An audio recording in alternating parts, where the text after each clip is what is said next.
Time for a special topic. I call this the #1 financial risk. So, what are you going to learn in this section? Well, that's a good question.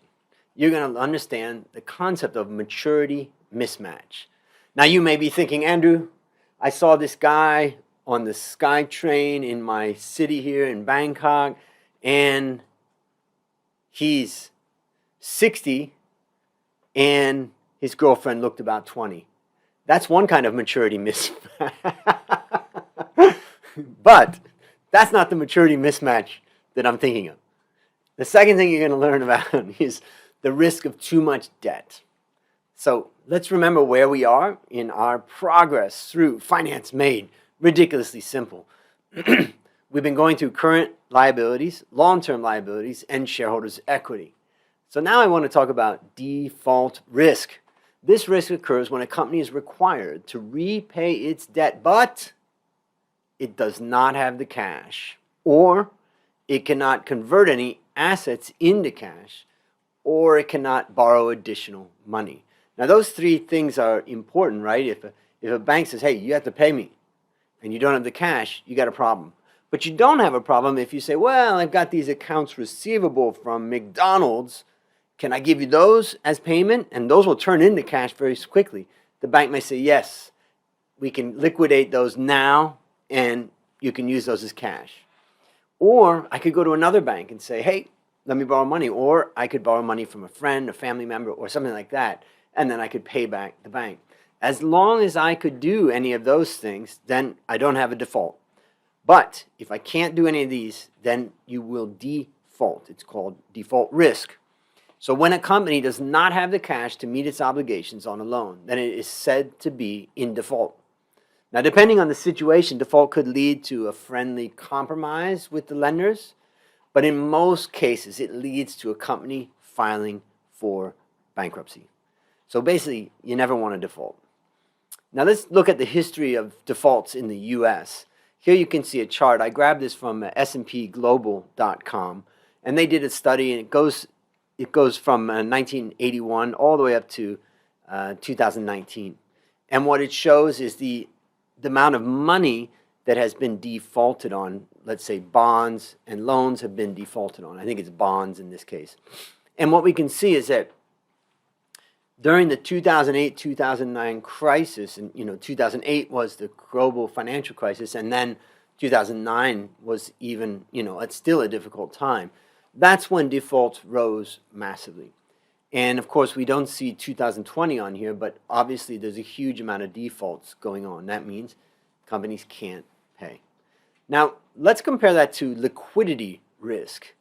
Liquidity risk is a little bit different. It's the risk, this risk arises if a company has a lot of short-term debt and its lenders decide not to continue lending. So if they're relying on a lot of short-term debt, in such a case, the company would need to sell some of its assets to raise cash, which may be either impossible or very expensive. Now, the simplest way to reduce this risk is to avoid borrowing money.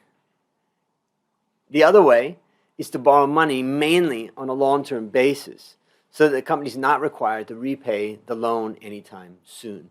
That's the concept of liquidity risk.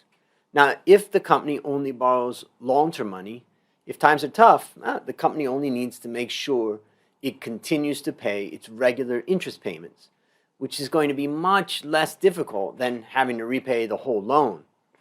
Long-term debt is more like permanent capital when compared to short-term debt, but equity is the ultimate permanent capital because it never has to be paid back.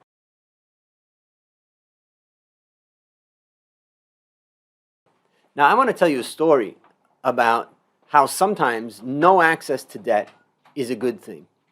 Now, from 1985 to 1995, Thailand in particular, but most of Asia, was booming. The Asian tigers were booming. And what happened was that they were able to borrow a lot of money.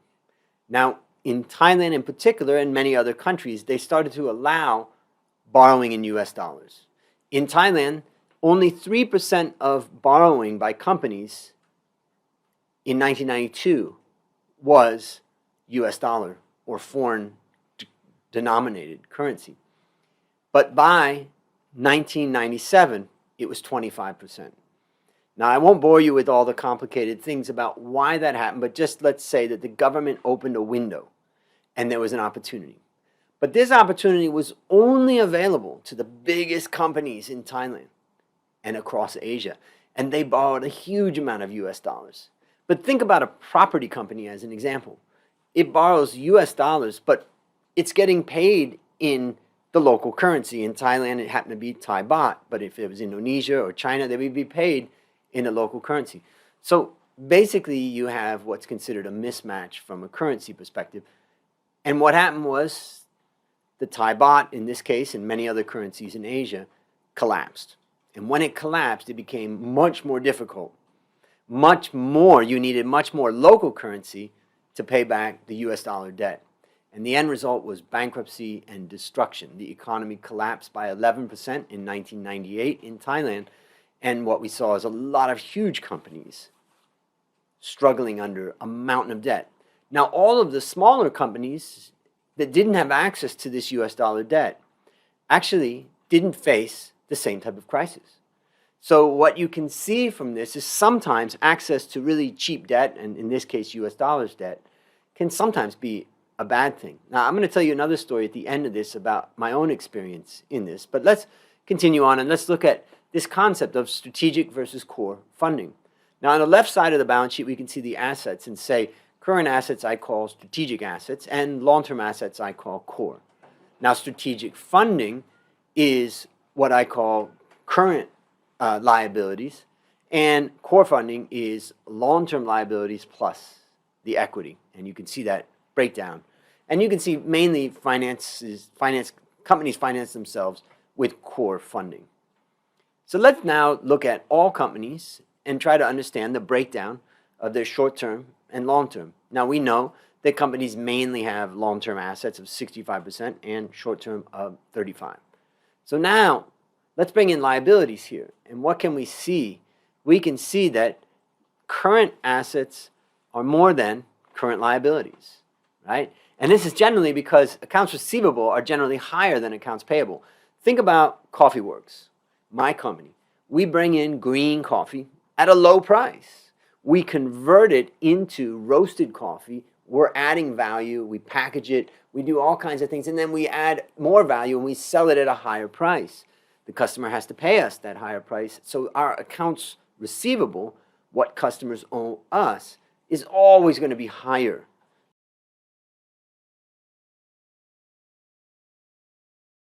than accounts payable. And we can see that reflected in this mismatch. The other thing is that because inventory is a part of current assets, but it doesn't have a corresponding current liability account. So on the current asset side, we have accounts receivable and inventories, and on the current liabilities, we don't have that. So what ends up is a mismatch, and you can see it right here. 35 minus the 28 gives us, actually, I rounded it, so if there's any differences, it's a rounding error. Let's just say 8%. So there's 8% more short-term assets than short-term liabilities. And there's 8% less long-term assets than long-term liabilities. And this means that a portion of short-term assets are financed with long-term funding. And we saw that in the diagram where we saw that long-term funding was larger than long-term assets. Basically, the way to think of this is that companies finance themselves with equity and long-term debt. Now, let's look at the sectors here. We can see, in this case, the consumer staples sector is almost perfectly matched. You can see just a 3% difference between the two. But if we continue on and we look at healthcare, now, I show energy in there, but energy almost is completely matched too. So healthcare is the one that stands out in this one. And what you can see is that, energy is perfectly matched and healthcare has a significant mismatch. In other words, healthcare has a lot of long-term or core funding and not enough short-term liabilities to support short-term assets. Now, as you think about this, one of the best ways to think about this is to imagine that you and I started a company. We both put in 50 million and the total equity of the company is 100 million. And then we buy all of our assets. Let's say we don't borrow any money from the bank, right? Then our core funding, meaning our equity, is financing both our short-term and our long-term, current and long-term assets. We start to borrow a little bit, it means our core funding is going down a little bit, but our core funding is always going to be high. And so as a small business, we tend to have a lot of core funding and a small amount of strategic funding. Now let's look at Infotech. Infotech has a huge amount of short-term money. Where is that? Well, we've already learned. They're sitting on tons of cash. So that tons of cash makes the current assets or strategic assets very high. So it's a massive mismatch. Let's look at real estate. Real estate's interesting because what we've seen is that almost all of its assets are short-term, right? Much more than any other sector at 58.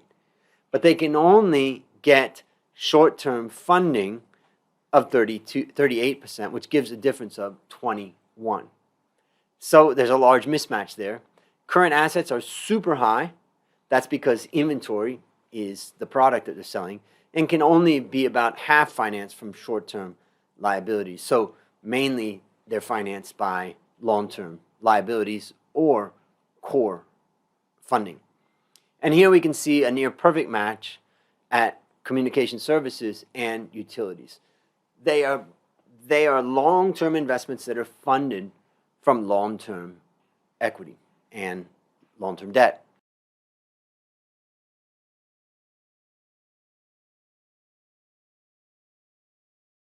I break to my limits again and again. And I thought that, okay, I know something. And then the something that I know is nothing. And then every weeks, every days, I learn like new lessons from you and from my friends as well. They feedback to me every time. And yeah, gain a lot, countless things.